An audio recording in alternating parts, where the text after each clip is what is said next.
Alright guys, hello and welcome back. Sometimes we like to try and attempt to stick to timers, but sometimes co-casters decide they're going to go ahead and just say, you know what, I want to press enter and spectate whenever I feel like it, force a client restart, and then the timer wears down, and we're sitting here, it's like, well, I can't join your party now, and we have to re-spectate and rejoin the party, and now we're like a minute over time, and things just go horribly wrong because I pressed enter too early. To be fair, he was busy battling to be fair, you were busy battling that kangaroo, so I mean, you were a little distracted at the time. Yeah, I can't focus on things, you know? Battling a giant kangaroo takes all of my focus. Sometimes I can't even look at chat. And, you know, miss that potentially a Bologna and Neath ban and a Thor ban. Yeah, nothing really too major as of yet. Bologna are also going to be banned out, like you said. It's all down to one more here on the side of Iguanagang. We'll see if they end up locking that in, or perhaps KOS Gaming, because sometimes the teams like to switch each other around. Athena's going to be the final ban, however. And now it's on to picking. There's Serqet available. Alpoish is available. No really kind of ambiguous anywhere I want picks available with the Neath and Athena kind of banned out. So possibly a standard field Sylvanus, Geb still available. So many options right now for Iguanagang to make for a first pick. Yeah, and it's down to what they want to do. Do they want to give away their strategy? It's risky, right? That's the thing that's wrong with picking a big pick first. Say, going something like, I don't know, something like a Loki first pick, right? You give away your entire strategy to your opposition. They've then got time to build a counter comp, right? That's why you don't see it. That's why you see such a focus on the flex picks. It's like, well, now we're forced to play our standard. We just can't play a counter composition. I did expect a jungle pick to come through because there's a fair bit on the board. There's Bastet, Serqet, you know, Batz. There's a lot to lock in, and jungle picks don't give away anything either. No. I mean, Serqet's going in the jungle. That's where she's going. The best they can really look for right now is to maybe pick up someone with a whole lot of cripples, or just a cripple in general, to kind of screw Serqet over. They're losing the ability to use like most of your kit can be really, really detrimental. They're gonna lock in Sylvanus Xbalanque. There's a lot of pressure, a lot of displacement with Sylvanus, a lot of roots as well. But it's not necessarily a case of, you know, this is like our team comp is gonna be based around these two gods. Sylvanus is strong, Xbalanque is strong. We saw last game they kind of complement each other quite well in lane. Sylvanus makes up for the early shortcomings of Xbalanque, and later on Xbalanque becomes kind of that hyper carry of hyper carries. Yeah, and the clear that Sylvanus offers as well with the AoE auto attacks, the sustain from the west, it's really, really strong. It gives Xbalanque just utter safety. So, you know, that's why you see them together all the time. Good points. Really, really good points, Jordan. It's actually a really favorite combo from the guys from High Five, I'm pretty sure. I'm fairly sure it's what their duo lane runs like 90% of the time if they can get it, right? That's what they want to be running. Yeah, this time around, definitely tends to favor the Xbalanque a little bit. We see him play on her occasionally as well, and he's no stranger to some of the other picks. Rom occasionally, not so much the Medusa. He never really got into the whole Medusa is, you know, fad, if you will, from what I can remember. But yeah, I don't know. Maybe like some kind of a not top tier picks. I'm talking about the Vulcan that Iguanagang just locked in, however. Not really seen all that much, but a lot of zoning, big potential damage, and kind of a pseudo extra, like a half extra member of the team with that turret once it's dropped down. So much damage can come into that thing. It's auto-targeting, so it's guaranteed to hit, and it can be very, very easily forgotten if it's not picked up by incidental AoE and killed off. Yeah, that's the problem, right? Is that this is what I was talking about, is that picking something like a Vulcan, it's counterable. That's why you don't see it picked up very, very early on. Especially when, you know, there's a lot of mid laners on the board in the other direction. Counterband's Counterband's just going through, though. It's going to be Odin banned out. Makes a lot of sense. KOS don't want to find themselves in a spot where Sylvanus can get locked down. We saw that last game on stream. Sylvanus kind of a slow, lumbering giant of a god. No escapes. He gets caught, locked in. There's really no escape from him, especially early on when that Ring of Spears is going to be just as effective as it would be later on, and it's on such a short cooldown. The Poseidon ban on the other side, a smart pickup. We touched on Serqet with those cripples. Why give them the option period to look to pick that one up? They'll lock in Scylla. Later on in the matchup will be a bit of I try to avoid the puns when possible, but she'll be a monster. A bit of a monster with that Scylla. Coincidentally, did anyone know her ability, her ultimate, is called I'm a Monster? Funny how that works. Really? Crazy. No way. Yeah.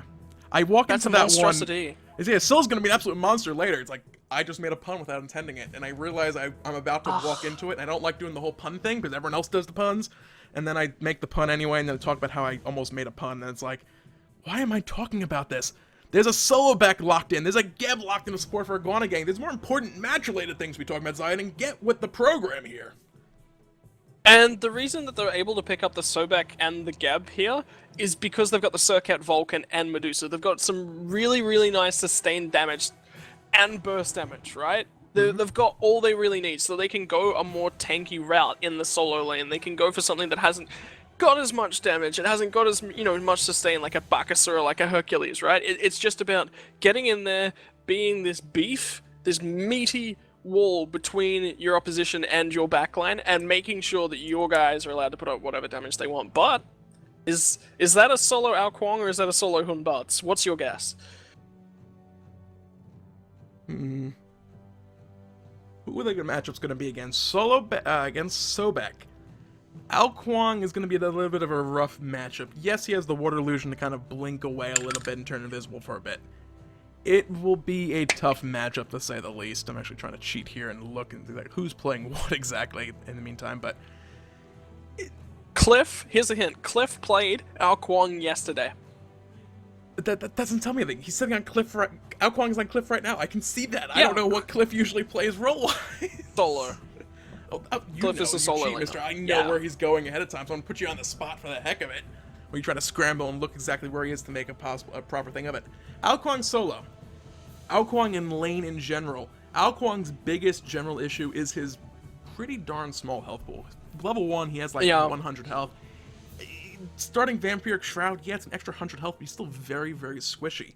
His abilities are all very short range. Sobek, he has a large cone attack, he has a kind of point-blank AoE surrounding him with the tail whip. He has the charge prey. If Kuang gets caught out of position, yeah, being able to blink away at that water illusion will definitely help. That's not to say that Sobek can't kind of just tune in on him, find exactly where he is. So it's going to be a tough matchup against that Sobek. I'll be curious to see how Cliff plays it exactly. You said he's not a stranger to that position, to that god in that position. But it's going to come down to, can he survive to a point where Sobek is no longer a threat? Guardians slow down a little bit damage-wise. They rely on their base damages quite a bit to actually dish out early. He's going to build Q on Sobek's going to build fairly tanky. If Cliff can hold on to probably about the 7-8 minute mark, he'll be okay in lane. Probably there really won't be much more kill potential. But before that, even a slight misplay by him could result in his death. Yeah, so he tends, from what I saw yesterday when he was playing this, he was playing it very, very safe in that early portion, and then rotating very heavily. From memory, it was into Hades. It was into Athena. It was into an Athena, right? So the Athena was ulting over the map all the time, but he was comfortable with that, right? He gets free lane, totally free farm over there. Sobek is going to put a little bit more pressure and isn't going to roam as heavily, so I do expect Cliff to go rotation heavy based. The execution coming through from the ultimate in King of the Eastern Seas, that's huge to a team. That's huge to getting early picks, especially when the health bars are smaller. So I expect him to find his goal, not so much coming from the lane, but rotating from mid camps and putting pressure in around. Because when you look at the rest of the comp, they've got a lot of damage and a lot of ability to lock up and have a very, very strong mid camp fight, should that be their focus. That said, guys, we're going to cut to a quick little break, get ourselves all set and synced up in the match itself. It is going to be KOS Gaming facing off against Iguanagang in this one. It's a round of 16 game. It is the final week of open play for the North American Challenger Cup. And these teams, they're currently seeded 8th and 9th. So, they're right on that threshold. One of these teams could potentially be knocked out of further competition entirely with the conclusion of this one. So, it's a big game for both these teams. We'll find out who will come out victorious in just a few minutes, guys. Stick around. Alright guys, we are back. It is Iguanagang facing off against KOS Gaming in this round of 16 match. Both these teams, the stuff on the line going forward, 8th versus 9th seed in this. So, one team will likely be knocked out of group stage possibilities going forward, which could be pretty rough for these guys. There's some really, really odd clinching scenarios that involve people not playing, which I'm not aware of right now. That may not even actually exist. That said, I'm Zidon, here with Ranconius. Why don't you run us through one of these team lineups? Yeah, so let's take us down Iguanagang where they have two reptilians on their lineup. Jaden was trying to make me see a pun somewhere in both of these teams. I'm going to assume it's in the crocodile and the Medusa, who's like a snake, so that's what I'm going with. That's not it? Oh, okay. OQ is on the solo back. In the jungle, royalty is going to be on Serqet as well, who's also a scorpion, another reptile. So there you go, more puns coming your way. Murphy is hopefully not going to be playing towards Murphy's Law on the Vulcan in the mid lane. Counterbob is going to be your Guardian Gab, and at your Hunter, Nubru rounding us out at the Reptilian squad. I'm pretty sure your fiance would be very disappointed that you just called scorpions reptiles. I'm not confident enough in my knowledge of this subject to actually correct you as to what they are. Okay. They're arachnids, they are. Yes. God damn it. Reptiles. But speaking of reptiles, the crocodile over in that solo lane I was trying to point out. You were talking about it last week, how you wanted to see it so badly. It's finally going to be making its appearance here in the Challenger Cup. I'd attempt the cheesy Australian accent, but nobody needs to hear that. Yeah, Crikey! I'll let you to do it. You're the native Australian. You can do this naturally. Let's go with like the full-blown, over-exaggerated, Steve Irwin, Crocodile Dundee kind of accent the entire game, and people will love you forever for it. I imagine. That's not a knife. They also might. This is a knife. Look at that knife he has. That's like a sword knife. Seriously, look at that thing. Anyway, you should probably take us down KOS Gaming. We should, because I completely forgot about that. It's going to be Cliff with that solo lane out. Kuang, Temp, Name Boys in the jungle as Hun Batz. Tsanadi playing the mid lane. Scylla, Gizem Maluk, these names as Sylvanus playing in the support role. And finally, Kalachakra as the AD carry Hunter Xbalanque. Okay, so let's talk a little bit about this mid lane matchup as well. We wanted to talk about the Vulcan and the AoE damage into the towers that you can put down, right? Mm-hmm. Well, it's Scylla. She needs to focus her AoE on the wave. She's only got one ability, so she's forced to come up and clear them out in another format, right? That's something to keep in the back of your mind. She's not the strongest at clearing out those towers and dealing with the Vulcan. Yeah, another 3 levels or so, the Crush will be able to more or less take them out, except for those big brute minions for that extra pool of health, which can be so frustrating. Right side, Cliff's health bar looking all pretty dismal state right now. Stormcall, while it can be a great wave clear ability, kind of has the Chang'e type syndrome. You have to get either up close and personal or position yourself to the side of the wave to actually hit most of the wave of minions at the same time, which means your opponent knows pretty much exactly where you're going to be, and when they have a fairly large cone AoE ability that they can also hit the opposing minions with, you're going to find yourself taking a lot of poke and harass while that same cone ability is going to be healing up that Sobek. Yeah, that's just one part of the running the Kuang in the solo lane, right?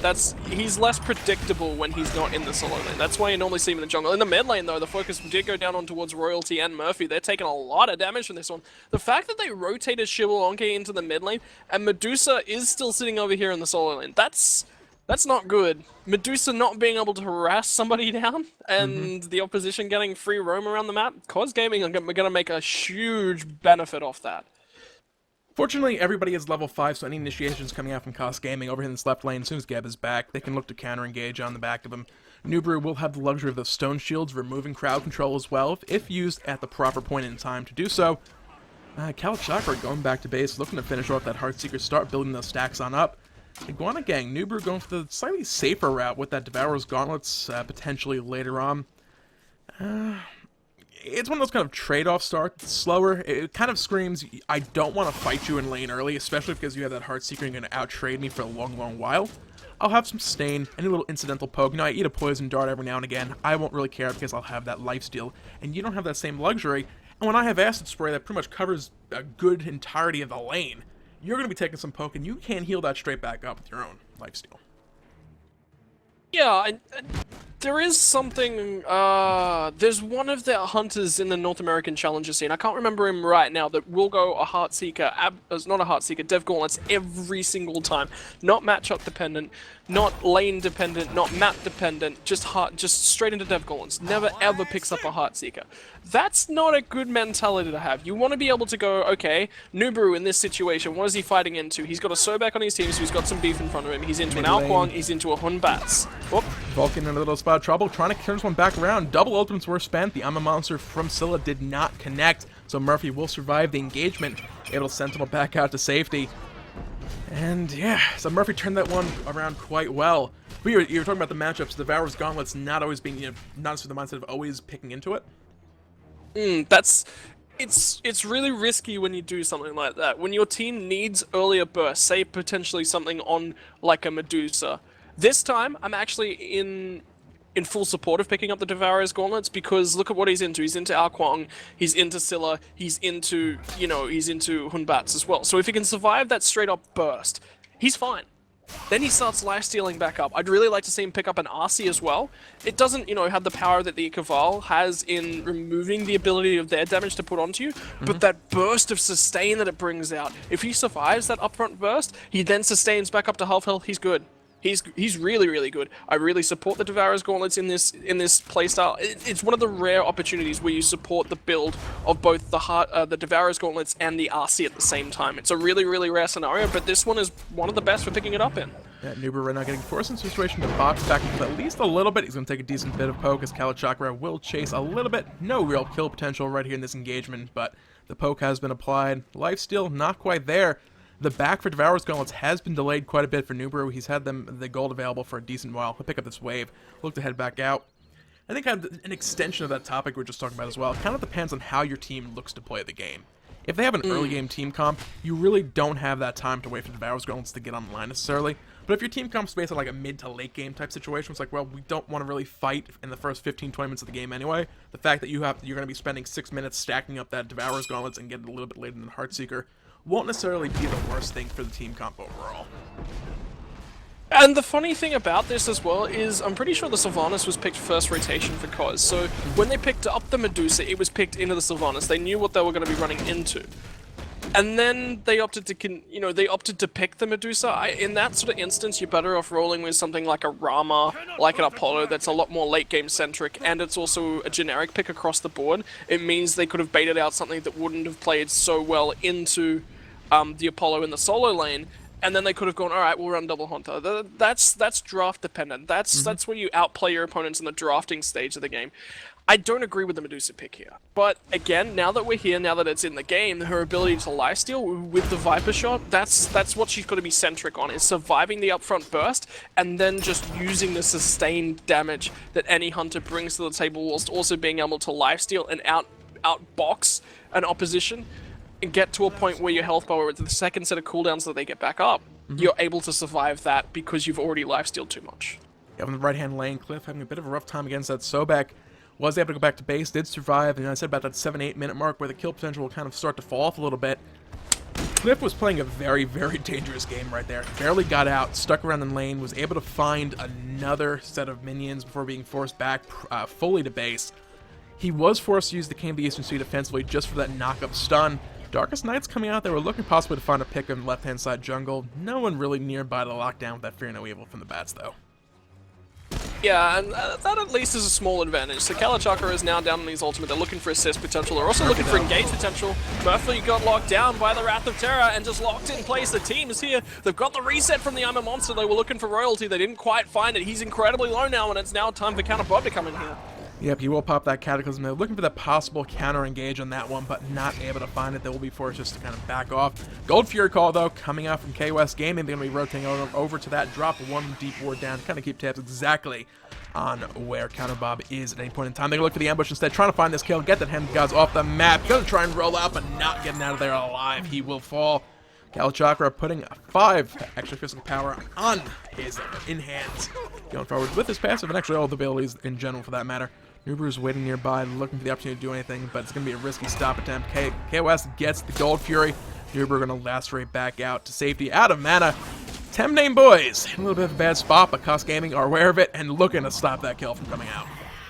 Well, now they're rotating around the grab zone on Nuberu, and that's good. They're going to be able to focus him down. Cliff finds the solo kill on the right-hand side of the map, and Sin Nadi is going to pick up one on towards Nuberu. Unfortunately, the Vulcan not able to get in on towards that fight and influence at any manner whatsoever. So Kaz are going to go 4 in the green, and now the mid camp's going to be picked up by Murphy on the left-hand side. Watch this. This will be a straight rotation from Temp Main Boys on towards the right-hand side. Picks up some XP from the mid lane. He doesn't want to make sure...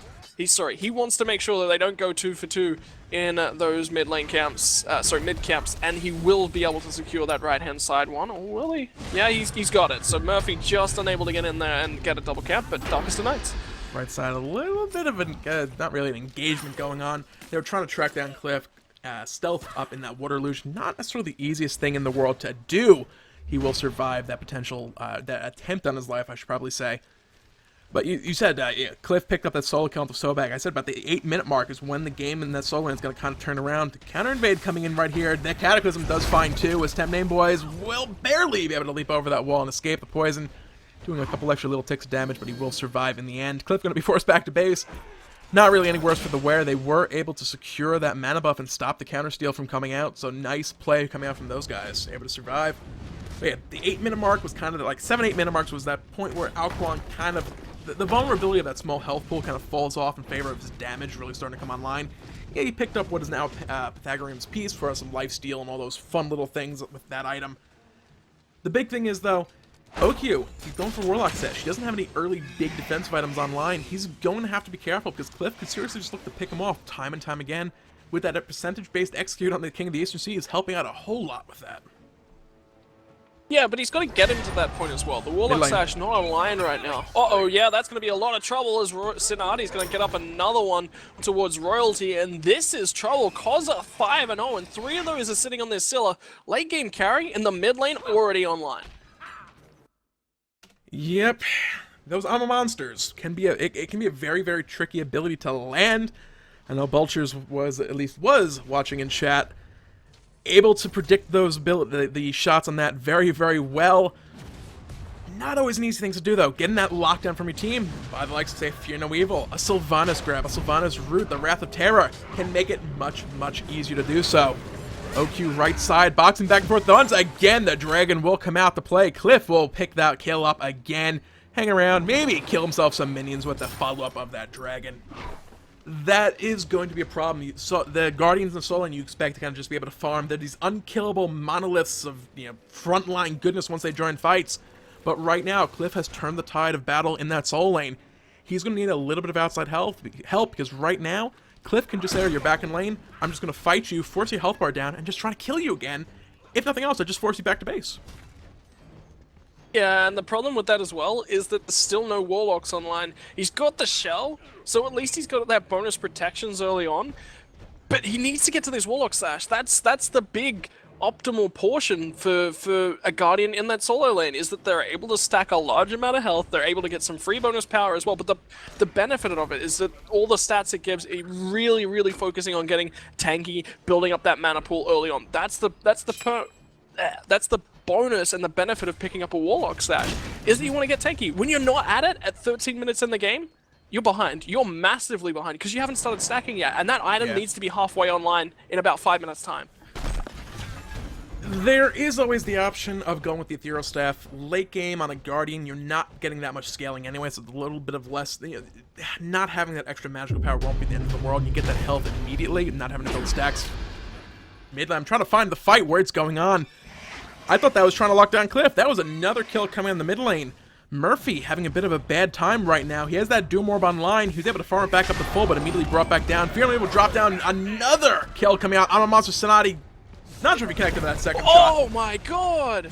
Half of that health on account of Bob in one stack of that I'm a Monster. And that was the third, though. That was the second part of that he was able to get off. That's a... I mean, it's pun, and it's dirty to say, but it was monstrous the amount of damage Sinati was able to put out. And look at this, the Gold Fury is just about to come up, and because of that I'm a Monster landing on a counterbob, there's no way he can fight, but OQ has finally got a kill back in the solo. That's something he very much needed. If that continued to snowball like it was, we unfortunately didn't quite see what happened over there. You get this mentality as a caster, as a streamer, it's like, so late! I can just ignore the right third of the map because nothing ever happens over there. Counter Bob pulled in. Cataclysm defensively, not going to matter. Medusa catches two with the Petrify. Acid Spray does a load of damage as well. Somersault from Temp Name Boys will get him out safely. Murphy, though, lurking in the winds. They know he is there. That's not the one we want to go first person on. There we go. We can see if they can lock down this kill. If they can find a couple. Earthshaker, not available right now. There's a turret drop down. They're trying to hunt for these kills, but unfortunately... KOS Gaming already in full-on retreat. We'll see if they can get out safely. Lasra connects onto Kala Chakra. Sonata, though, with the I'm a Monsters. Wow. Barely missed that. He's at least going to get shunned down, and that's the important part. They needed to get something online. Vulcan ult looking for Xbalanque underneath that tower, but now they're forced to disengage. Iguana still haven't taken this Gold Fury, and now Cliff's coming in. Yeah, he's going to try and do what he can right here. If he can find Murphy with that King of the Eastern Seas, we'll get a nice, big, huge heal to that health bar. But he has to get in range to do so. OQ that will, serve the same purpose. Temp Man Boys finds that kill into Murphy.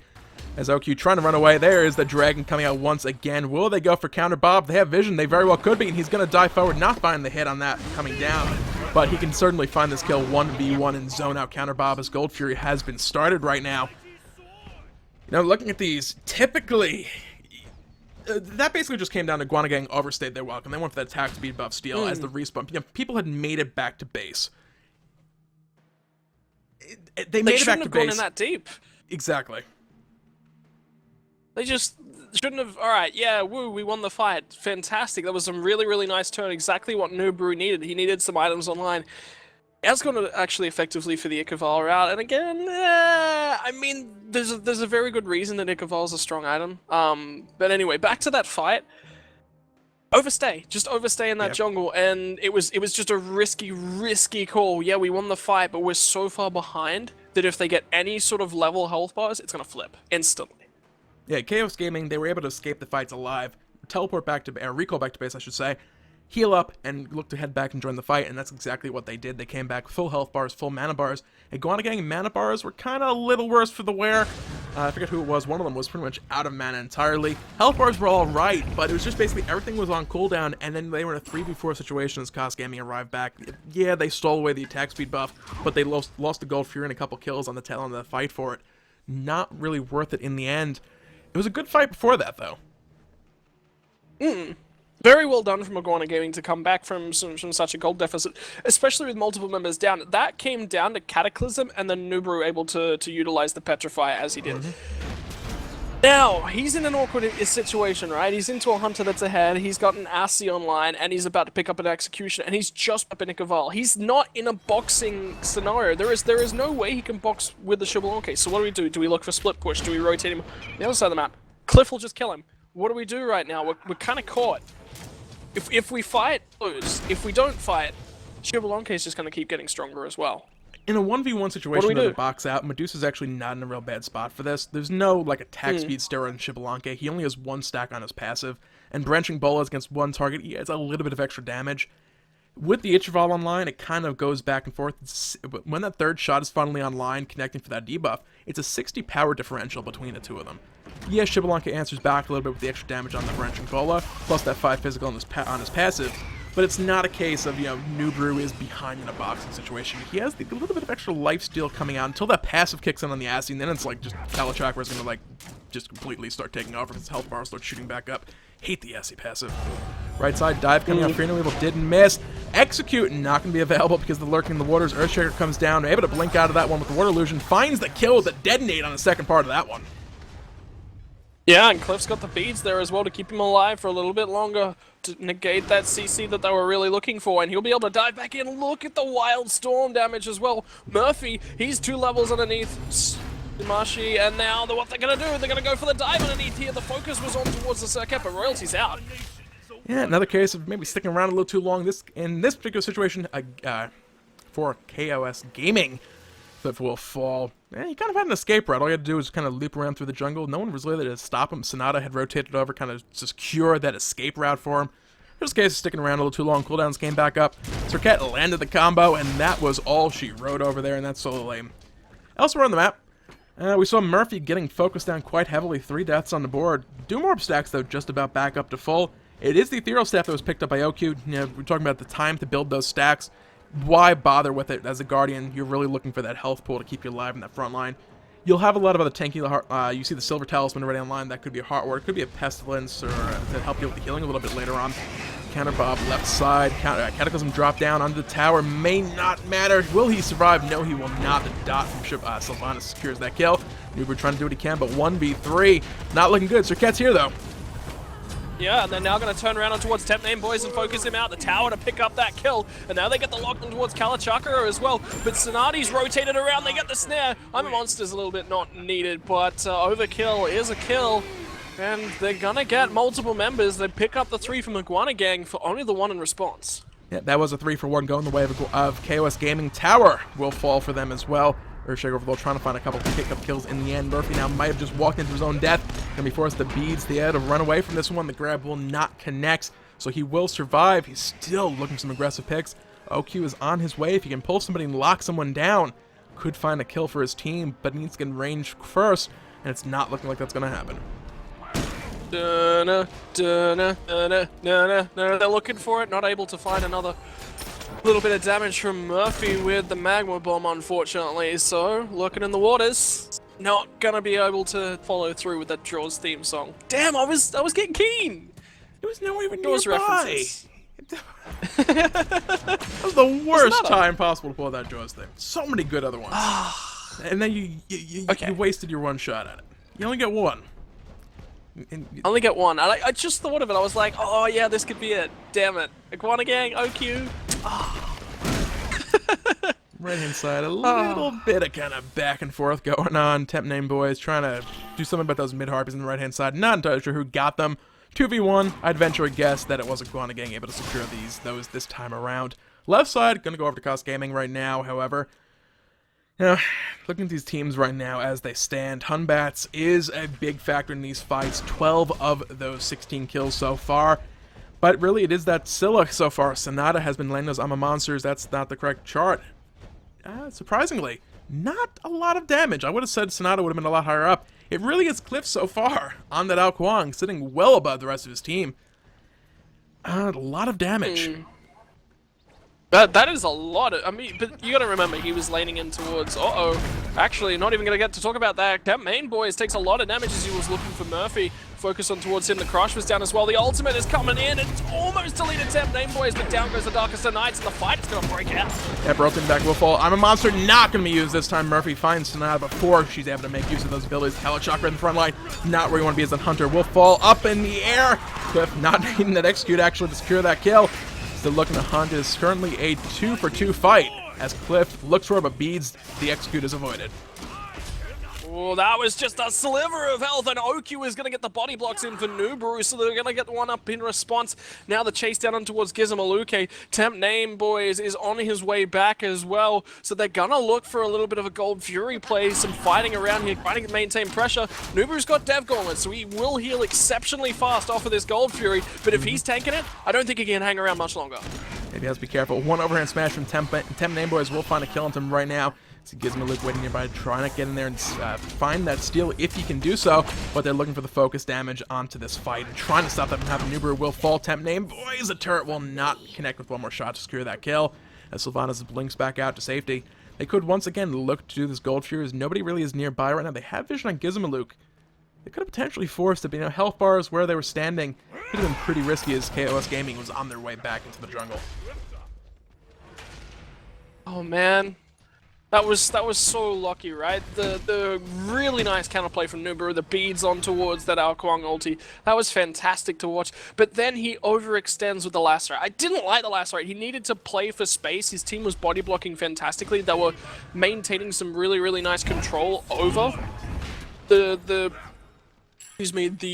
Batz on Temp name boys, and then he just lacerates forward and opens himself up. That is a hunter player when you've got lifesteal, when you've got that sustained Dev's Gauntlets, when you haven't got the RC, that's not the best point. If he did have the RC there, he could have gone diving forward, but he needed to land some in-hands for that Ikaval damage steal away from the Batz first. Yeah, but that beads on Nubaru was actually the turning point in that fight. So I can't talk about right now. Absolutely. Greener will drop down over the wall. Murphy gets hit yet again. Sonata on point with those Ama monsters so far this game. Yeah, that beads was so important. If Kuang had gotten that execute off, it would not only have been a huge heal on his health bar, but he would have been able to drop back down to the fight and do additional damage as he came back on down. So the fact that he did not get the execute and died right then and there turned that fight around. Iguanagang able to find the victory. Cataclysm comes out, Wrath Terror as well.